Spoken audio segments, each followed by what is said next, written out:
ആദ്യം എന്റെ മകൾ എവിടെയുണ്ടെന്ന് പറ. എനിക്ക് അവളെ കാണണം. എന്നിട്ട് മതി എന്തും. ദാണ്ട ഇയാള് പിന്നെ ഇത് തന്നെ പാടിക്കൊണ്ടിരുന്നത് എങ്ങനെയാ ശിവദാസ? നമ്പ്യാരെ നിങ്ങൾ ബലം പിടിച്ചിട്ട് കാര്യമില്ല. മോളെ കിട്ടാൻ പോകുന്ന IPS കാരനും കീഴാഫീസർമാരും ഇതിപ്പോ നാളെ കുറച്ചായാലും അന്വേഷണം തുടങ്ങിയിട്ട് എന്തായി? കിട്ടില്ല, പൊടി പോലും കിട്ടില്ല. മറ്റൊന്നും കാട്ടി മുണ്ടക്കൽ ശേഖരനെ പേടിപ്പിക്കാൻ കഴിയില്ല എന്ന് അവൻ അറിയാം. അതെ, അത് അറിഞ്ഞുകൊണ്ട് തന്നെയാ ഇങ്ങനെ ഒരു പണി തന്നത്. മംഗലശ്ശേരി പറമ്പ് തിരിച്ചു തരാമെന്ന് പറഞ്ഞല്ലോ, ഇനി എന്തിനാ?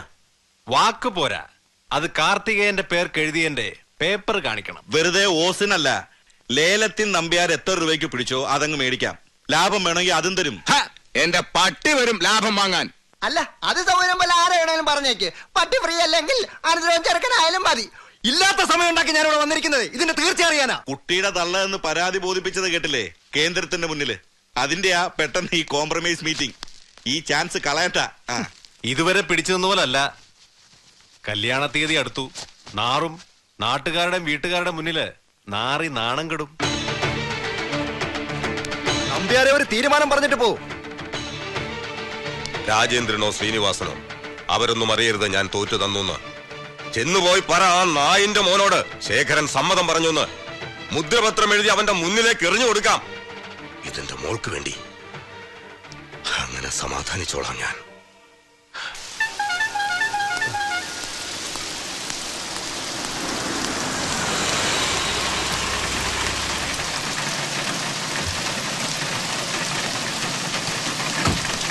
ഗുരുസ്വാമി, എന്റെ അമ്മ റെഡിയാ? അമ്മ റെഡി ആനാ? ആനപ്പുറത്ത് കയറണം. അല്ല തലൈവ, അമ്മ റെഡി. പക്ഷെ ഇങ്ങ എല്ലാവരും ரொம்ப ഡെസ്പ്. അമ്മാവ് പറഞ്ഞയക്കാൻ മടി. ഞാനും വലിയ സങ്കടത്തിലാടോ. പറഞ്ഞയക്കാൻ എനിക്കും മടിയാ. തലൈവ, അന്ത അമ്മാവ് നീங்களே കല്യാണം ചെയ്യ തലൈവ. അതാ ഇവിടെ എല്ലാവരുടെയും ആഗ്രഹം.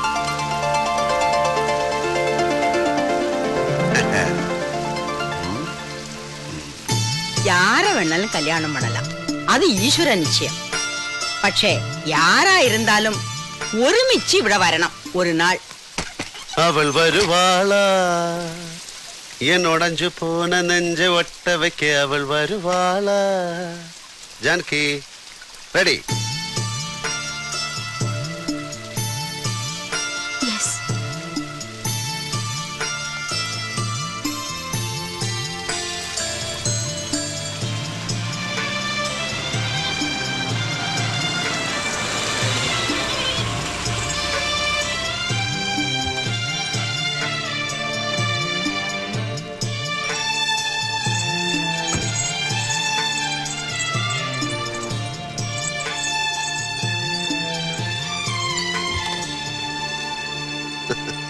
എന്താ റിലീസ് കിട്ടിയതിന്റെ നന്ദി പ്രാർത്ഥനയാണോ?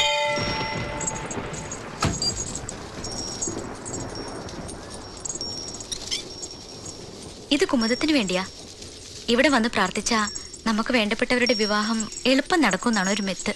അവൾക്ക് പാവം നല്ല വിഷമമുണ്ട്. പ്രായം കൂടുതലേ. തടിയും കുറച്ച് ഓവറാ. പേരറിയാത്ത ദേവി അതങ്ങ് നടത്തിക്കൊടു. ആ പാവം ഗൗണ്ടറുടെ ഒരേ ഒരു പ്രശ്നമാണ് നീണ്ടു പോകുന്ന സഹോദരിയുടെ വിവാഹം. ഞാനും കൂടി പ്രാർത്ഥിച്ചിട്ടുണ്ട്. ഫലം ഉണ്ടായെന്നറിഞ്ഞാ ഞാൻ തന്നെ അറിയിക്കാം. ഇല്ല, വളരെ ലേറ്റായി ചെന്ന ഒരു നിവേദനമുണ്ട് ഈ ദേവിയുടെ മുന്നിൽ. വളരെ വളരെ ലേറ്റ്. പാവം ദേവി കൈമലർത്തി കാണിച്ചു കാണും. ആരോട്? കുമുദത്തിനോട്. അവൾ എന്ത് പ്രാർത്ഥിച്ചു? ഒരു വിവാഹം നടക്കാൻ. വധു ഈ ജാനകി, വരൻ ഈ രാവണൻ.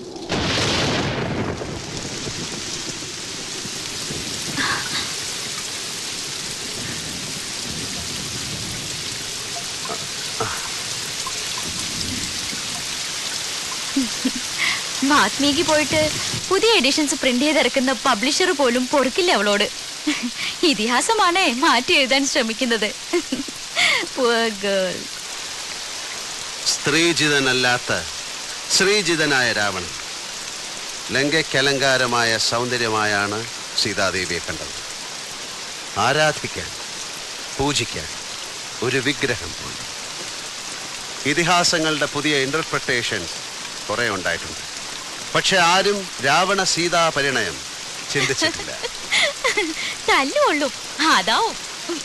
പക്ഷെ ജനകപുത്രി മൈഥിലി, നീ ഇപ്പോഴും ഒരു രാമന്റെയും സ്വന്തമല്ല. പിന്നെ എന്തിനാണ് ലങ്കേശ്വര എന്നെ ഈ ടൊയോട്ടോ പ്രാഡോയിൽ നീ തിരിച്ചു കൊണ്ടുവിടുന്നത്? കച്ചവടത്തിന്റെ നേരും നെറിയും. വാക്ക് പറഞ്ഞുപോയി നിന്നെ തിരിച്ചേൽപ്പിക്കാമെന്ന്. അതെ, വാക്ക് പാലിക്കണം. ശ്രീനിവാസൻ നമ്പ്യാരോടും വാക്ക് പറഞ്ഞുപോയി. നമുക്ക് വീണ്ടും ജനിക്കാം. ഈസ്റ്റ് കോസ്റ്റ് വിജയന്റെ ആൽബത്തിൽ ഒരു പാട്ടുണ്ട്, നിനക്കായി തോഴി പുനർജനിക്കാം, ഇനിയും ജന്മങ്ങൾ ഒന്നു ചേരാം. ആലേന, ഒരു നിമിഷത്തിന്റെ സവാരി ഗിരിഗിരി മാറിപ്പോയാൽ ഞാൻ തീരുമാനിച്ചു പോകും നിന്നെ ആർക്കും കൊടുക്കില്ല എന്ന്.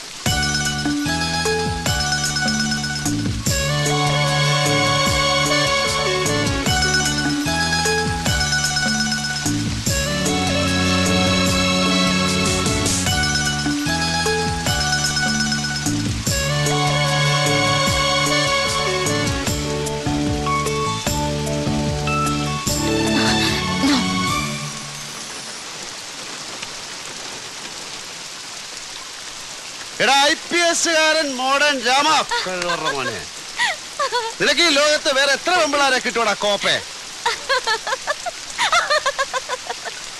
ഇന്ദ്രനീല ശോഭയാർന്ന ആകാശവീഥിയിൽ ഒരു പുഷ്പക വിമാനം പ്രത്യക്ഷപ്പെട്ടെങ്കിൽ, ഇവളൊഴികെ മറ്റെന്തും മനസ്സിൽ നിന്ന് മാഞ്ഞു പോയിരുന്നെങ്കിൽ, ഞാൻ ഈ അമ്പോറ്റി കൊച്ചിനെയും കൊണ്ട് പറന്നേനെ.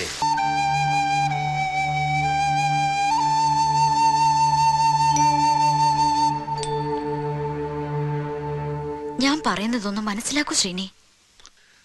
ഒരുപാട് എനിക്ക് മനസ്സിലാവുന്നു ജാനകി. കാർത്തികേയൻ, നിന്റെ ലൈഫിലെ ആദ്യത്തെ ഒബ്സഷൻ, നിന്റെ ടീനേജിൽ അല്ലെങ്കിൽ അത് കഴിഞ്ഞും നീ മനസ്സിൽ കൊണ്ടു നടന്ന ഡീപ് പാഷൻ. മുഖം കൂട്ടി ചിരിച്ചുകൊണ്ട് തള്ളിക്കളയാൻ ഞാൻ തയ്യാറാണ്. ബട്ട് നിന്നെ അവൻ കിഡ്നാപ്പ് ചെയ്തു, ഏതോ തമിഴ് വില്ലേജിൽ കൊണ്ടുപോയി പാർപ്പിച്ചു. ദിവസങ്ങൾ. I told you, അതൊരു വീടായിരുന്നു. So what? എന്നിട്ട് അവൻ നിന്റെ അച്ഛനോട് വിലപേശി. ഞാൻ അറിയാതെ നിന്റെ അച്ഛൻ കോംപ്രമൈസ് ചെയ്തു. ഭംഗിയായ ആ ബിസിനസ് അവസാനിപ്പിച്ചു. ഞാനാണ് വിഡ്ഢിയായത്. നിന്റെ ഭർത്താവുദ്യോഗവും കാത്തിരിക്കുന്ന ഒരു കിഴങ്ങനല്ല ഞാനൊരു പോലീസ് ഓഫീസറാണ്. എന്റെ ഡ്യൂട്ടിയാണ് അവൻ അറസ്റ്റ് ചെയ്യുക എന്നുള്ളത്. അതിനോട് നീ കോപ്പറേറ്റ് ചെയ്യണം. അത് മാത്രമാണ് എന്റെ ഡിമാൻഡ്. അത് മാത്രം. എനിക്കറിയാം ശ്രീനി പറയുന്നത് ശരിയാണെന്ന്. പക്ഷേ ഇറ്റ്സ് മൈ റിക്വസ്റ്റ്. എല്ലാം ഇതോടെ അവസാനിക്കുമെങ്കിൽ നമ്മൾ ഒരുമിച്ച് ഒരു ജീവിതം തുടങ്ങുമ്പോൾ അവിടെ മറ്റൊന്നും ഉണ്ടാവില്ല. I swear. സമാധാനത്തോടെയുള്ള ഒരു ജീവിതം ആഗ്രഹിച്ച് പറയാൻ ഞാൻ. വേണ്ട, ഒന്നും സംഭവിച്ചിട്ടില്ല എന്ന് ഞാൻ വിശ്വസിക്കാം. നിന്നെ അവൻ തൊട്ടിട്ടില്ല എന്ന് പറ, ഞാൻ വിശ്വസിക്കാം. പക്ഷെ നീ എന്തിനാ അവനെ ഭയക്കുന്നത്? നിന്റെ ഒരു കംപ്ലൈന്റ്, ഒരു സ്റ്റേറ്റ്മെന്റ്, അത് മതി. ഒരിക്കൽ തീർക്കാൻ ബാക്കി വെച്ചതെല്ലാം കൂടി എനിക്ക് അവന് കൊടുക്കാൻ ഇതൊരു അവസരമാണ്. തീരില്ല ശ്രീനി. അറിയില്ല ശ്രീനിക്ക് അയാളെ. അത് ഞാൻ അഗ്രി ചെയ്യാം. നിന്റെ അത്ര എനിക്കറിയില്ല. പക്ഷെ നാളെ എനിക്കറിയാത്ത ചിലതല്ല അവൻ പറഞ്ഞു നടന്നാൽ? ഞാനൊരു പുരുഷനാണ്, ചിലപ്പോഴൊക്കെ ഒരു റിയൽ മെയിൽ ഷോവനിസ്റ്റ്. ശ്രീനി പറയാതെ തന്നെ എനിക്ക് ഊഹിക്കാം യുവർ ഡൗട്ട്സ്. പക്ഷേ നെവർ കാർത്തികേയൻ. എന്ത് ഷുവർട്ടി ഉണ്ട് തരാൻ? ഒരു ചാരിത്ര സർട്ടിഫിക്കറ്റ്. നീ ഈ നിമിഷവും കന്യകയാണെന്ന് എന്നെ ബോധ്യപ്പെടുത്താൻ ഒരു തെളിവ് വേണ്ട. അതൊന്നും ഞാൻ ചോദിക്കുന്നില്ല. എനിക്ക് വേണ്ടത് അവനെയാണ്. ശ്രീനിവാസൻ എന്റെ വാക്കുകളെ ഒരു സൗജന്യം തരും പോലെ വിശ്വസിക്കാൻ മെനക്കെടണ്ട. അത്രയേ പറ്റുള്ളൂ. ചുമ്മാ സ്വയം വിശ്വസിപ്പിക്കാൻ ശ്രമിക്കാം. ബുദ്ധിമുട്ടുണ്ട. വളരെ ഈസിയായ വേറൊരു വഴിയുണ്ട്. നമുക്കിതിവിടെ വെച്ച് അവസാനിപ്പിക്കാം. മറ്റുള്ളവർ വാക്കുകൾ കൊണ്ട് തീർച്ചപ്പെടുത്തിയ വിവാഹം നമുക്ക് 2 വാക്കുകൾ കൊണ്ട് പൊളിക്കാം. Goodbye. ഞാൻ അത് മീൻ ചെയ്തിട്ടില്ല. നീ എന്തിനാ അവന് വേണ്ടി വാദിക്കുന്നു? അതാണ് ഞാൻ ചോദിക്കുന്നത്. എനിക്കത് ഇനിയും വിശദീകരിക്കാൻ മനസ്സില്ല. Then get lost, you bitch.